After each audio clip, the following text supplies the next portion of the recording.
2019 വണ്ടി. 2019 ഡീസൽ വണ്ടി. ഡീസലാണ്. ഹ്യുണ്ടായിന്റെ i20 ആണ്. അതും സിംഗിൾ ഓണർഷിപ്പ്. ഒരു ടെൻഷനും വേണ്ട.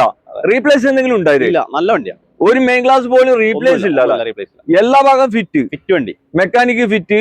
അതുപോലെ തന്നെ 2 കളറ് ഇവ നിങ്ങൾ ആക്കിയതല്ല? അല്ല, ഇത് RC ഇൻക്ലൂഡ് അല്ലല്ല. അത് ടോപ്പ് മാത്രം ചെയ്ത. അതെ. അപ്പോ RC ഇൻക്ലൂഡ് അല്ല. പക്ഷെ ഈ കളർ നല്ല വെറൈറ്റി കളറാണ്. ഇത് കമ്പനി കളറാണ് വരുന്നത്. ഓക്കെ. ടോപ്പ് കറുപ്പാണ് അടിച്ചിട്ടുള്ളത്. വേറെ പ്രശ്നങ്ങളൊന്നുമില്ല. അലോയ്സ് കാര്യങ്ങളൊക്കെ എക്സ്ട്രാ ചെയ്തിട്ടുണ്ട്. അതുപോലെ തന്നെ പിന്നെ വേറെ അപാധകളില്ല. നല്ല നീറ്റ് വണ്ടി. അപ്പൊ കൂടുതൽ ഡീറ്റെയിൽ അറിയാൻ വീഡിയോയുള്ള നമ്പറിൽ വിളിച്ചാൽ മതി. ബാക്കി എല്ലാ കാര്യങ്ങളും മൂപ്പര് പറഞ്ഞുതരും. ഈ വണ്ടിക്ക് നിങ്ങൾ എത്ര ആസ്ക് ചെയ്യുന്നത്? 5,35,000 രൂപ. 5,35,000 രൂപക്ക് 2019 ഹ്യുണ്ടായിന്റെ i20 ഡീസൽ വണ്ടി. ഈ വണ്ടി ഉള്ളത് കരിങ്കല്ലത്താണി 53-ാം മൈലിലെ ന്യൂ പ്രീമിയർ കാർസിലാണ്. അപ്പോ ആവശ്യക്കാരുണ്ടെങ്കിൽ ആ നമ്പറിൽ വിളിച്ചോളി.